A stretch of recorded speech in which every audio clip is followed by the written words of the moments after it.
Hi, and welcome to a new edition of Cracking the Box. This is Jim Starkweather with the KitMaker Network. Today we've got a kind of early pre-look at the Meng model A39 Tortoise. The British heavy assault tank was in a prototype stage, I think, towards the end of World War II and was discontinued, but there were a few actually made, if I'm not mistaken. And now that I have the manual here, I'm just going to go ahead and look. It says the Tortoise had a fixed superstructure with a length of 10 meters, a width of 3.9 meters, height of 3 meters. The Ordnance QF 32-pounder gun was adapted from the British 3.75-inch anti-aircraft gun. The ammunition was used in a separate charge and shell. In test, it was tested against a German Panther tank at nearly 1,000 yards with armor protection as a priority. The Tortoise had a maximum armor thickness of 228 and 152 at the skirt sides, being immune to German 88mm anti-tank gun. However, the massive 79 tons weighed greatly constrained its mobility, reaching a maximum speed of only 19.3 kilometers per hour. On the left side of the vehicle was the Bisa machine gun in an armored ball mount. A further 2 Bisa machine guns were mounted in the turret of the top right of the hull. By the end of World War II, only 6 Tortoises were built. One example was sent to Germany for trials, where it was found to be a mechanically reliable and powerful and accurate gun platform. Following the end of the war, ceased production of the vehicle. Okay, so I was pretty much right. This one is 1/35 scale. It's in plastic, obviously, and let's take a look at some of the plastique, shall we? First of all, you're struck by the scale of the hull. It's a big, monstrous beast, that's for sure. It is 2 separate pieces. Has a Meng's logo stamped into it. It's kind of a dark green material, which is kind of new. Meng seems to want to keep changing it up for us with various color plastic, which is sometimes nice to see. There's some nice detail on the back here, which I don't know if you can get fully in the video. Nice grill detail, nice textured armor effect up here on the top hull and on the sides. Very nicely textured. Again, there is reference with this vehicle, considering it's at the Bovington Tank Museum, and that 6 were made. I'm not sure how many survived of those 6, but a couple of the interesting points I've noticed on the model before we start looking at individual sprues and so forth. No decals, so obviously it's depicting, kind of like the tank that's probably still around, since it was never actually in service. It was never with a unit, so there will definitely be some potential there for fictitious kind of unit markings and things like that. So let's go ahead and take a look at the plastic, shall we? I'm going to go ahead and fix my focus length here. Hold on a second. Obviously that is, I believe, one of the back sections. And that's good. And those are some really large honking bolts. They have this section, which is interesting, that it has the AT104D marking. Again, this has got a textured effect, and so did that rear hatch I was just showing you. It's textured along the sides here if you can't see it. Even this back hatch is textured, where this is smooth. Very interesting. Here's some of the upper couple of mounts. I hope you can get that. It's coming in decent. Hold on, let me adjust my focus again. There we go, that's better. You can see that texturing now. And here's the actual other upper commanders. That's where one of the Bisa guns is mounted, I believe, on that front mount, which I can't quite angle this to see. And see if I can get a little more light in here to.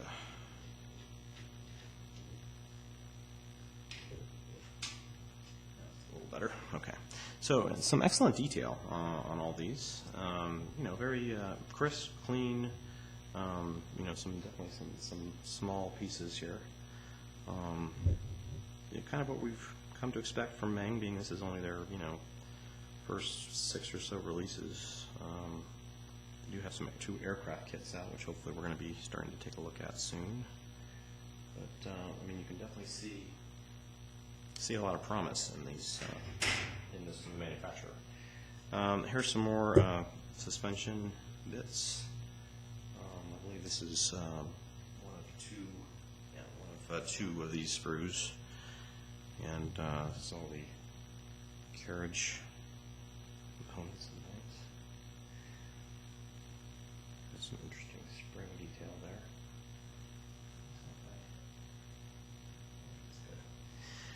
Alrighty, and moving on.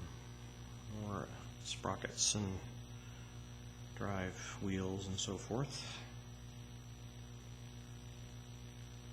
Idler wheels, and again, lots of very small pieces here. It's going to be quite a hellacious build for anybody who takes it up. It does have individual tracks. Here they are, quite large, and look like they may actually be fairly easy to put together. I'm not seeing a whole lot of additional. Let me look at some of the other pieces that were in there. I believe they're all the same. Yes, they are. And the reverse side. So I'm guessing they clip together. Can't quite see how they clip together, but I'm guessing they do.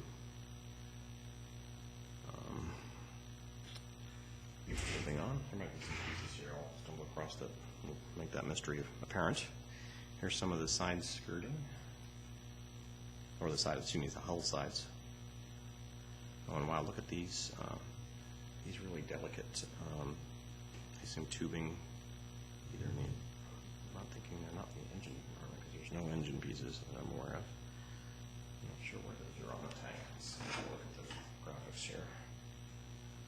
There are some external pieces on the back hull that have really small tubing and hoses. Oh, they're on the front. I guess they're the wiring for the lighting units and stuff on the tanks. So that's pretty nice. I haven't seen too many examples of that type of work. Here's the gun barrel, and it is a solid round piece of plastic. Obviously, you'll have to clean it up a bit. It's just dead ends here, which has a piece the front of the barrel, obviously, and then there's a nice kind of rounded bit there for the gun mantle, I guess, piece. And that's actually the instructions. Oh, there was a small line wire rope included. That's the only really accessory. There's no photo etch. There's no, as I said, no nipples. Here's the manual. Switch back to focus here. And again, this is their larger, what do they call this?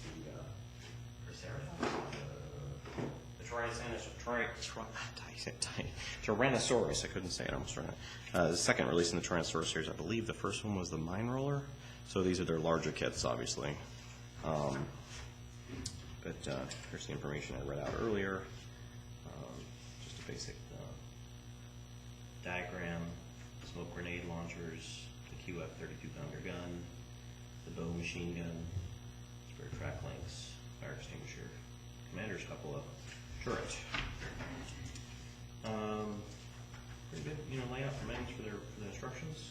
Nice graphic visualizations, in terms of where parts are going, what direction they're going in. Here's the piece showing the track assembly. It looks like they do just either glue in cement tracks. They're cemented in, so I don't think they hinge or anything. Just cement them together. The gun assembly with the front of the barrel there, two-piece. And as you can see, the hull goes together pretty easily, considering it's all major pieces there. Sometimes they like those big tanks. And there's those wiring lines. Yeah, so very straightforward. Got a color chart here on the back for just basic, basic colors. There's really not a whole lot to it. Obviously, again, if you're going to fictionalize it or make it a fictitious unit in action, you can do all sorts of stuff that way. But for the actual Bovington models or wherever there are actual units, I'm sure they're very much like this one in terms of just basic markings. They're showing a red triangular marking here. And unless I'm wrong, let me check my box just to make sure it doesn't say they're decals and I didn't get them. Nothing, I'm not seeing anything. Yeah, unless I just didn't get decals in mine, which again, I got mine kind of quicker than some people got theirs. Then I don't see any, but maybe someone who gets the kit and opens it up and finds decals will be able to amend that.